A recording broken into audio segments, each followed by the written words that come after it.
Olá, queridos! No programa de hoje nós vamos estudar a respeito de algo tremendo. Estamos em Constança, aqui na Alemanha. O que aconteceu aqui? Por que essa cidade é tão importante para a reforma protestante? Atrás de mim está o Reno. Existem alguns gansos ali dentro. Ganso em alemão significa Haus. O que te lembra isso? É muito interessante saber e lembrar sobre a vida de um dos grandes heróis da Reforma, John Huss, 100 anos antes da vida de Lutero. Nos siga para que você possa perceber o que sentimos aqui e poder trazer para a nossa vida nos dias de hoje a mesma força, a mesma dignidade, a mesma alegria que movia estes homens ao defender a verdade do Senhor.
Olá, bom dia para você. Estamos juntos outra vez.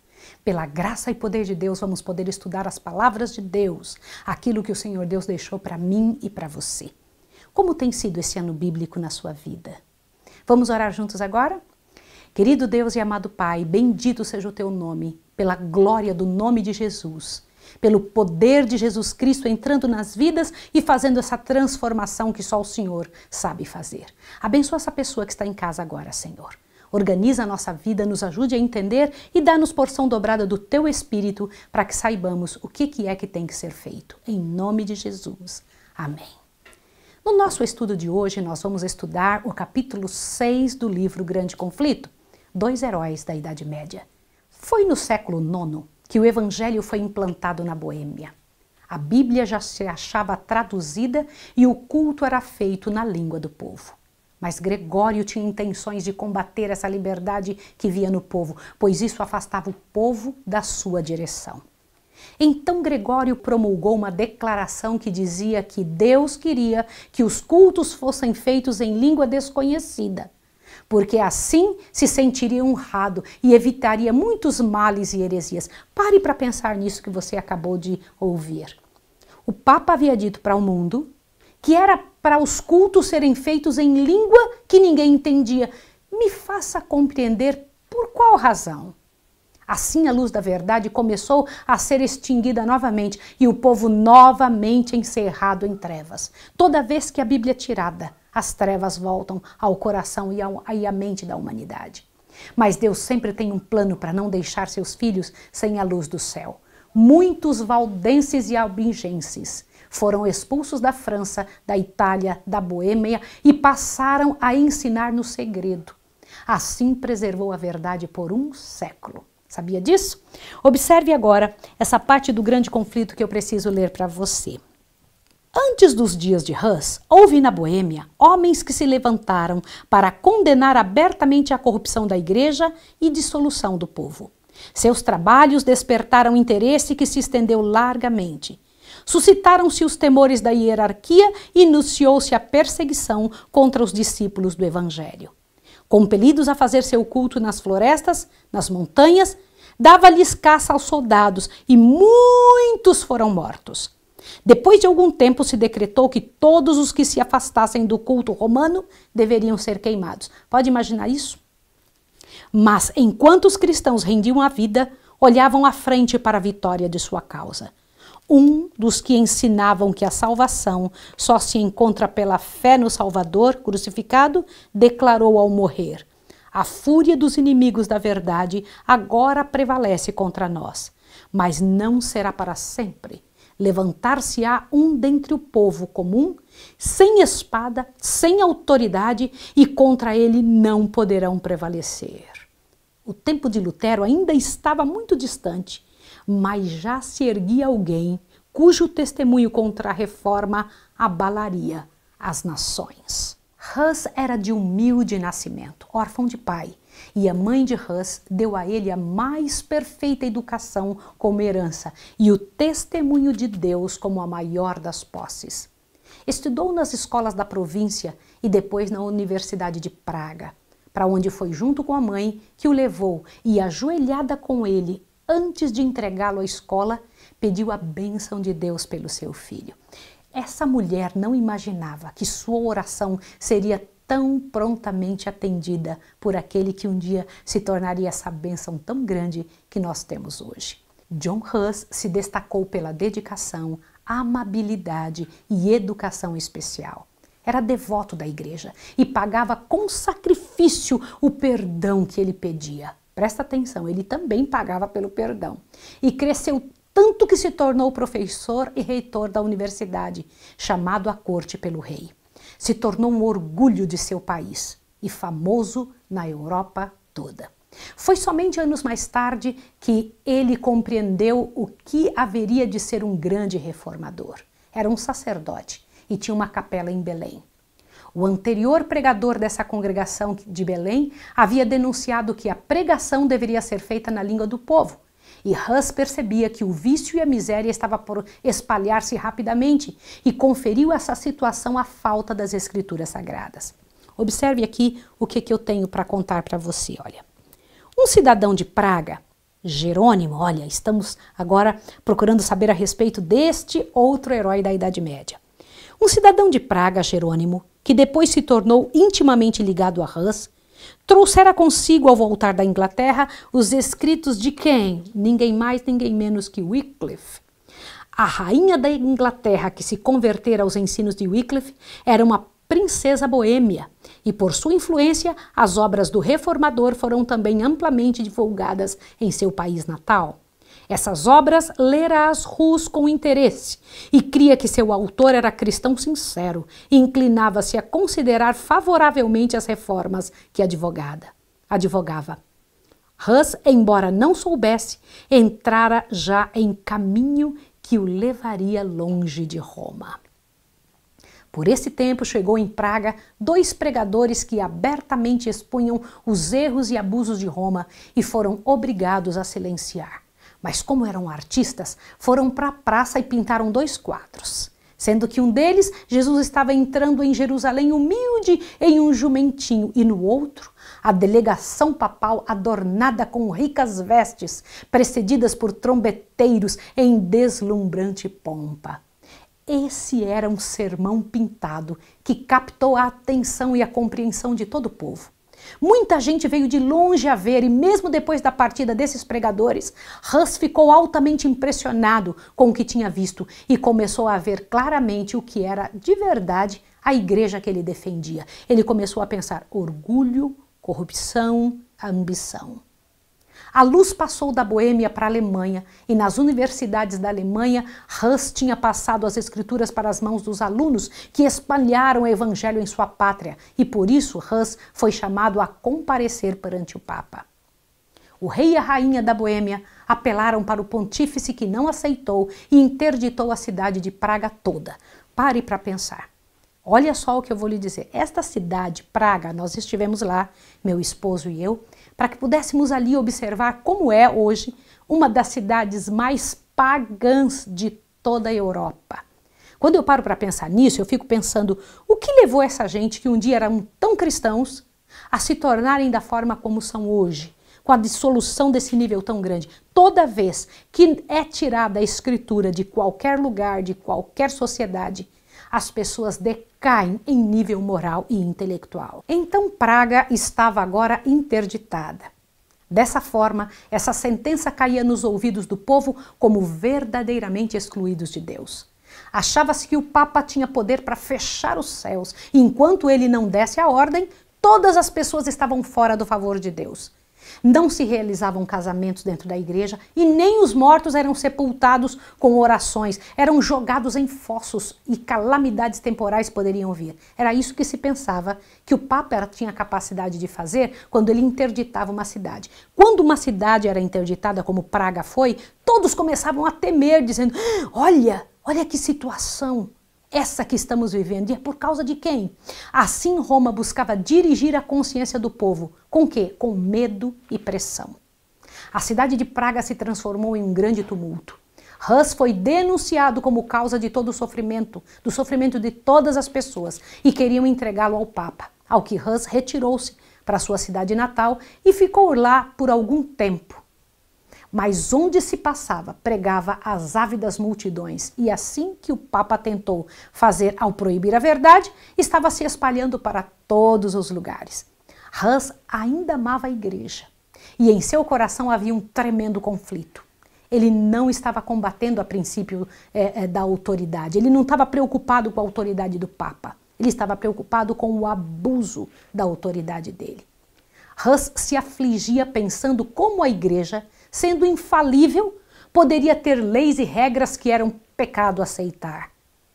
Entendeu então que eram os líderes da igreja que eram o problema e estavam usando a autoridade para fins ilícitos.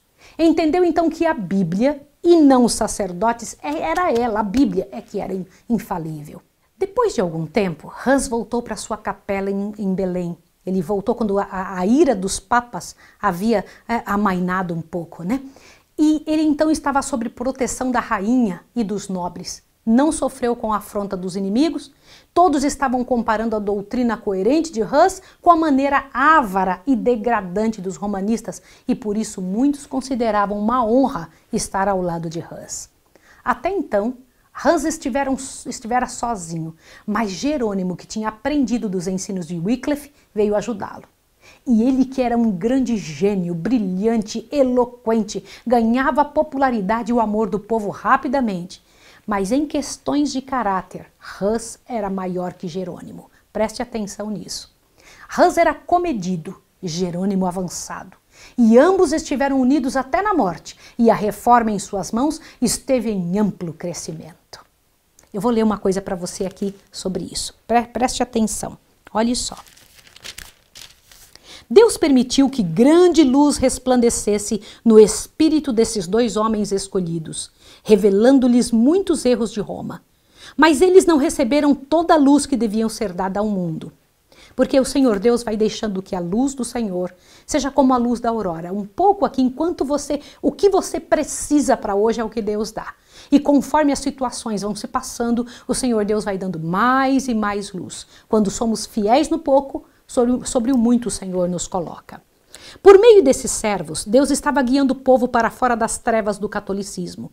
Havia, porém, muitos e grandes obstáculos a serem por eles enfrentados, e ele os guiou passo a passo, conforme o podia suportar.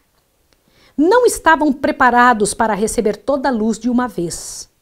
Como o completo fulgor do sol do meio-dia, para os que durante muito tempo permaneceram em trevas, fosse ela apresentada, tê-los-ia feito desviarem-se. Portanto, ele as revelou aos dirigentes pouco a pouco, à medida que podia ser recebida pelo povo. De século em século, outros fiéis obreiros deveriam seguir-se para guiar o povo cada vez mais longe no caminho da reforma. Agora estavam em luta 3 papas ao mesmo tempo. E eles guerreavam um contra o outro e resolveram usar armas. Presta atenção. 3 papas na mesma época resolvendo usar armas um contra o outro. E para conseguir pagar os custos de soldados, recorreram à simonia. Você sabe o que é simonia? Sabe o que é isso? É vender direito da igreja, direito que é livre diante de Deus, às pessoas comuns. Perdão, bênçãos. Hus condenava abertamente essas atitudes que eram toleradas em nome da religião e do medo, e o povo acusava abertamente os chefes romanos, como sendo a causa das degradações e misérias que inundavam a cristandade. Praga se tornou um cenário sangrento. E Hus foi acusado de ser a causa. Você se lembra de Elias? Novamente a cidade sob interdito, e Hus foi novamente para sua cidade natal. Mas o que ele não sabia é que nunca mais voltaria a Belém, e sua voz seria ouvida por uma plateia ainda maior antes de depor sua vida. Para sanar os males que varriam a Europa, convocou-se um concílio em Constança. Esse concílio foi convocado por João 23.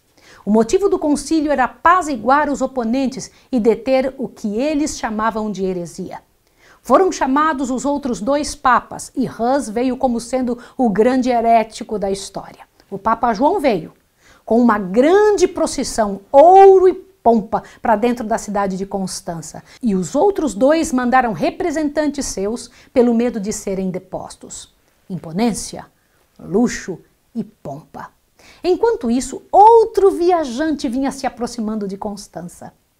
Hus despediu-se de todos como se fosse pela última vez e saiu sabendo que poderia ir para as chamas daquele mesmo dia, mesmo levando consigo um salvo-conduto do rei e do imperador. Veja isso, ele sabia que poderia morrer, mas ele correu e fez com que de alguma forma ele pudesse ser assegurado algum bem humano. Mas ele confiava somente no Senhor dos Exércitos e esperava na vontade do Criador do mundo. Pensava que se sua morte pudesse redundar em algo para a glória de Deus, então que não se importava em morrer. Em cartas tinha palavras muito especiais de humildade para si mesmo. Eu vou ler para você o que ele dizia nas suas cartas. Ele se acusava, olha só, ele se acusava assim, ó. Eu me acuso de ter sentido prazer em usar ricas decorações e haver gasto horas em ocupações frívolas. Acrescentou então estes tocantes conselhos. Olha o que ele dizia na carta.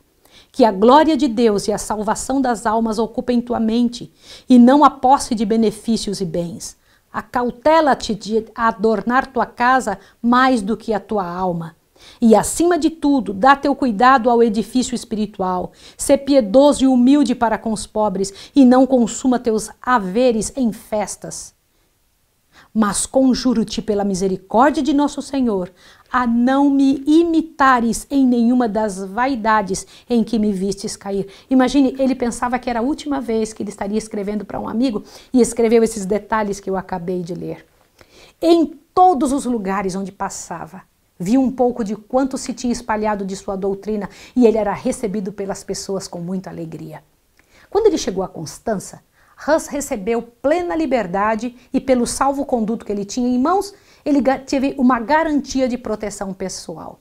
Mas logo o reformador foi preso por ordem do Papa e lançado em asquerosa masmorra. Mas aí eu sou levada a perguntar para você, Hus não tinha um salvo-conduto? Não só do rei como do imperador?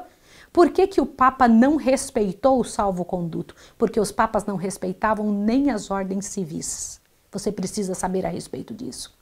E esse mesmo Papa, que o lançou na prisão, foi deposto e lançado na mesma prisão que Hus, por adultério e outros crimes.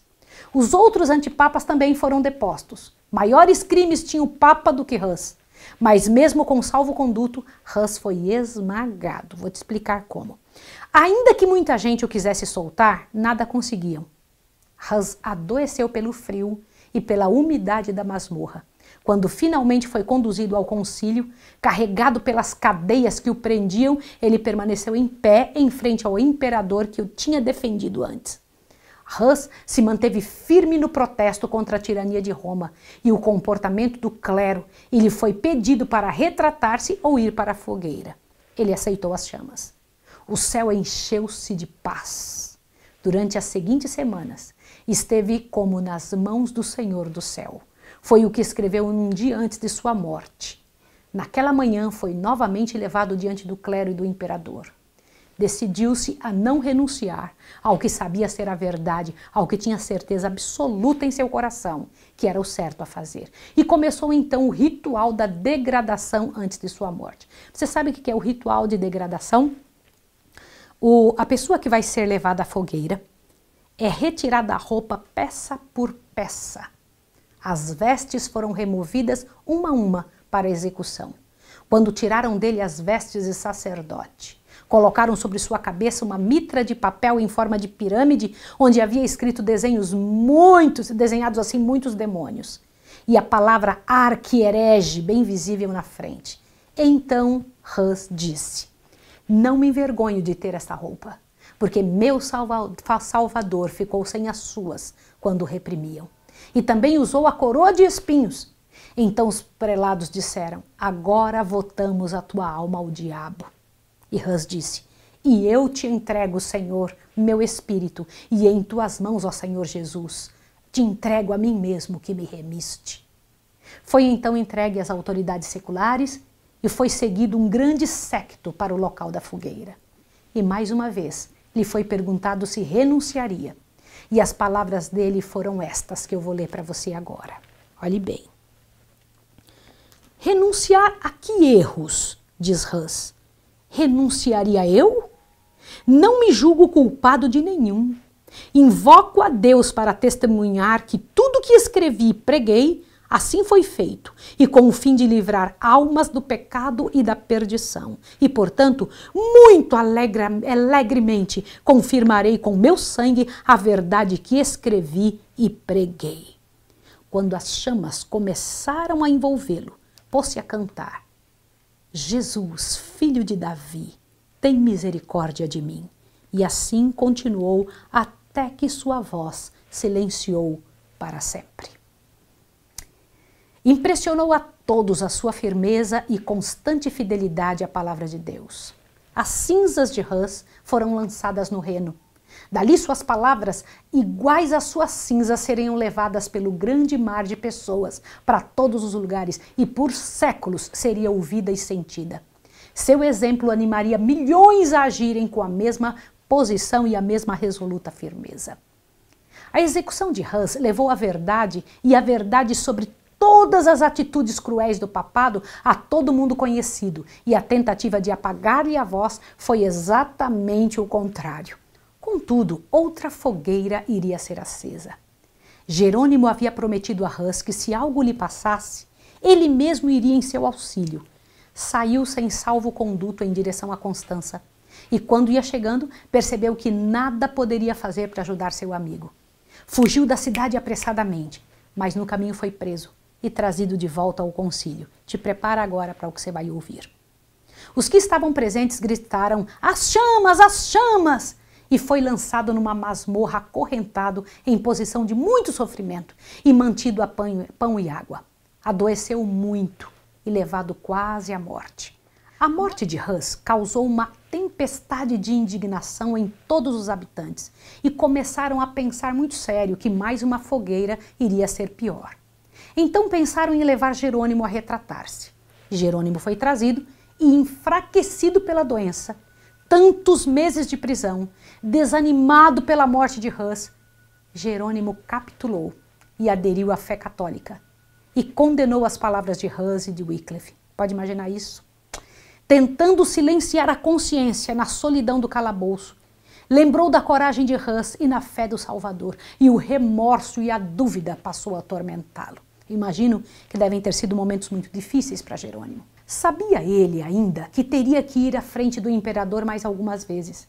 E quando foi chamado e lhe foi feita a pergunta se iria retratar-se, pediu para falar. Não lhe sendo permitido falar, e isso era por medo de suas palavras, pediram a Jerônimo que dissesse simplesmente sim ou não. Mas Jerônimo implorou e disse assim: por favor, me deixe falar. Eu vou ler essa parte para você porque é muito bonito o que ele pediu nesse momento. Olha só. Conservaste-me encerrado durante 340 dias numa prisão horrível, disse ele, em meio da imundície repugnante, mau cheiro e da maior carência de tudo. Trazei-me depois diante de vós, e dando ouvidos aos meus inimigos mortais, recusai-me a ouvir-me? Se sois, na verdade, homens prudentes, e a luz do mundo, tende cuidado em não pecar contra a justiça. Quanto a mim, sou apenas um fraco mortal, minha vida não tem senão pouca importância. E quando vos exorto a não lavrar uma sentença injusta, falo menos por mim do que por vós. Essas foram as palavras de Jerônimo. Seu pedido foi finalmente atendido, ao que Jerônimo ajoelhou na mesma hora e pediu a orientação do Espírito de Deus para que ele pudesse falar. As palavras que ele pronunciou despertaram a admiração até mesmo dos seus inimigos. Ele foi claro, aberto. Eu vou ler para você quais foram estas palavras. Observe aqui.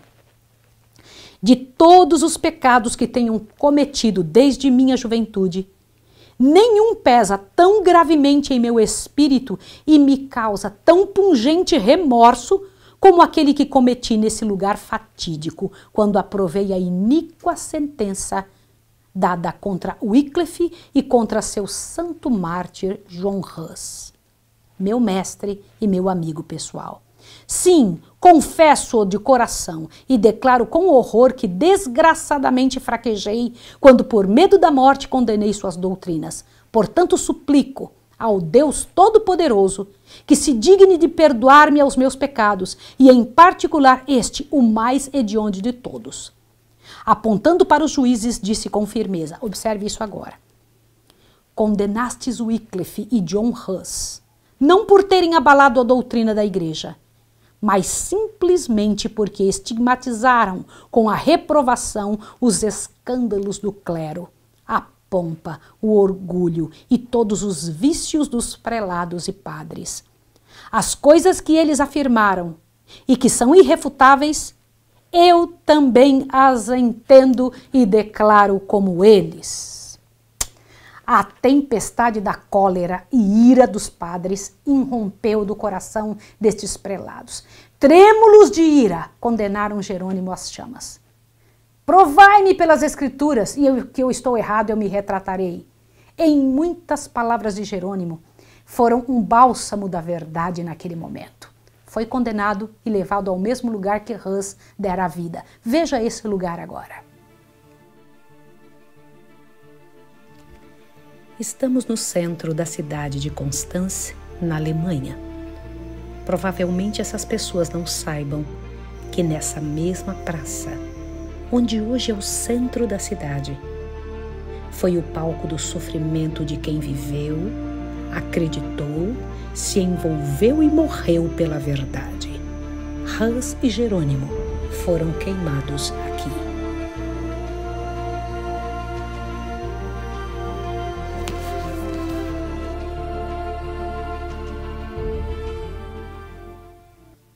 E eu preciso te contar que foi em todo o caminho cantando hinos. Quando o carrasco foi incender a fogueira, passou para trás dele a fim de poupá-lo de ver a hora que seria acesa. Mas Jerônimo pediu que viesse para frente, porque se tivesse medo não estaria ali. Suas últimas palavras foram uma oração ao Senhor Jesus. Senhor Jesus, tendes piedade de mim, pois sempre amei a tua verdade. As chamas cessaram quando dele mais nada havia, e suas cinzas foram reunidas como as de Hus lançadas no Reno. Ainda que os homens tentem desviar o sol do seu percurso, ou impedir que ele brilhe ou raie em algum dia, jamais conseguiriam, o mesmo com a mensagem de Hus e de Jerônimo, pois não pregavam uma mensagem de si mesmos. Era a mensagem do Deus eterno, era o Deus eterno, o autor das verdades que trazia nos lábios desses homens as verdades que pregavam. Vou ler para você mais um pedaço do que tem aqui, ó. A execução de Hus acendera uma chama de indignação e horror na Boêmia. A nação inteira compreendia ver ele tombado vítima da perfídia dos líderes religiosos e a traição do imperador. Declarou-se ter sido ele um fiel ensinador da verdade, e o concílio que decretou sua morte foi acusado de crime e de assassínio. Suas doutrinas atraíram agora maior atenção do que nunca. Pelos editos papais, os escritos de Wycliffe tinham sido condenados às chamas. Aqueles, porém, que haviam escapado da destruição, foram agora tirados dos esconderijos e estudados em conexão com a Bíblia, ou parte dela que o povo podia adquirir. Muitos assim foram levados a aceitar a fé reformada. Os assassinos de Hus atacaram a Boêmia, que permaneceu firme. As cruzadas entraram diversas vezes na Boêmia, mas não tiveram êxito. Foram ajudados pelos hussitas. E a cada novo papa acontecia nova invasão.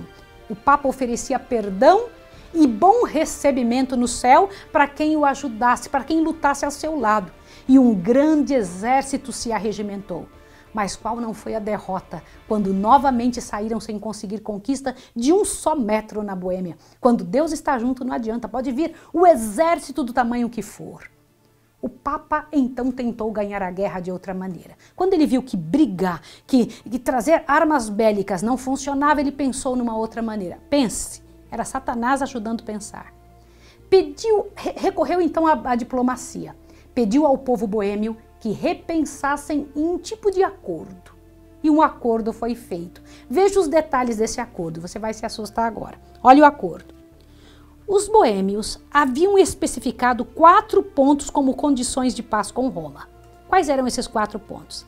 Livre pregação da Bíblia, direito da igreja toda, tanto do pão como vinho na comunhão, e o uso da língua materna no culto divino. A exclusão do clero de todos os ofícios e autoridades seculares e, nos casos de crime, a jurisdição das cortes civis, tanto para o clero como para os leigos. As autoridades papais finalmente concordaram em que os 4 artigos dos hussitas deveriam ser aceitos, mas que o direito de os explicar, isto é, de determinar sua significação exata, deveria pertencer ao concílio, ou, em outras palavras, ao Papa e ao imperador. Preste atenção nisso. Nesta base, fez-se um tratado e Roma ganhou, por dissimulação e fraude, o que não tinha conseguido pelo conflito das armas. Pois, dando sua própria interpretação aos artigos hussitas, como a Escritura Sagrada, ele poderia perverter do jeito que quisesse, no sentido que fosse bom aos seus propósitos. Pode imaginar isso? É bem isso que o diabo faz. Ele faz um acordinho, olha, se fizer isso eu te faço isso, mas desde que eu fique no comando.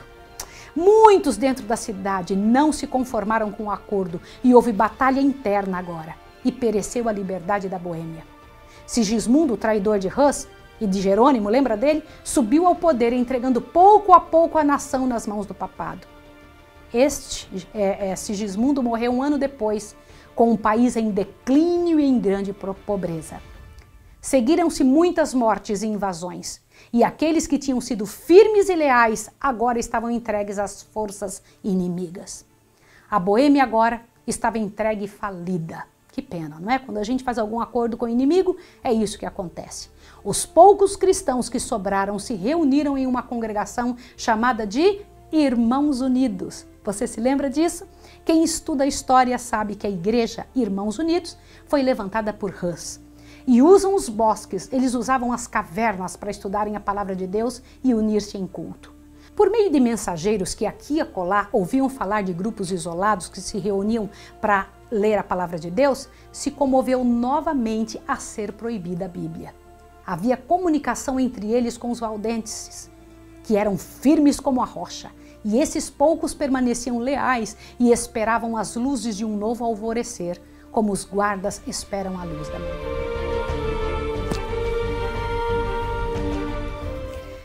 Essas são as águas do rio Reno, em Constância, onde hoje brincam alegres gansos e cisnes. Mas um dia estas águas receberam as cinzas de Hus e de Jerônimo. Na hora em que Hus estava indo para a fogueira, cochichou aos ouvidos do carrasco: hoje vocês assam um ganso, daqui a 100 anos verão cantar um cisne. A reforma iria continuar. A verdade do Senhor nunca se apagou, mesmo que fosse somente uma pequena luzinha bruxuleante. E no final do século XV, havia 200 igrejas na Boêmia e na Morávia. Assim, numerosos foram os restantes que, escapando da fúria destruidora do fogo e da espada, tiveram o privilégio de ver o raiar daquele dia que Hus predissera. A reforma estava em pleno crescimento. Louvado seja Deus por histórias como essas. E no próximo capítulo, capítulo 7 do livro Grande Conflito, nós vamos estudar a influência de um bom lar. De quem vamos começar a falar? De ninguém mais, ninguém menos do que Martinho Lutero. Eu vou orar com você, porque pela graça e poder de Deus eu espero que você esteja conosco. Vamos orar? Querido Deus e amado Pai, obrigada, Senhor, porque estas vidas que deixaram um registro na história de vitória, de poder, receberam de Ti essa força que nós precisaremos daqui uns dias para fazer valer também a Tua palavra sendo levantada até o fim. Nos dê força, Senhor. Encha-nos o coração e organiza a nossa vida para o louvor do Teu nome, em nome de Jesus. Amém. Que Deus abençoe você e até o próximo estudo.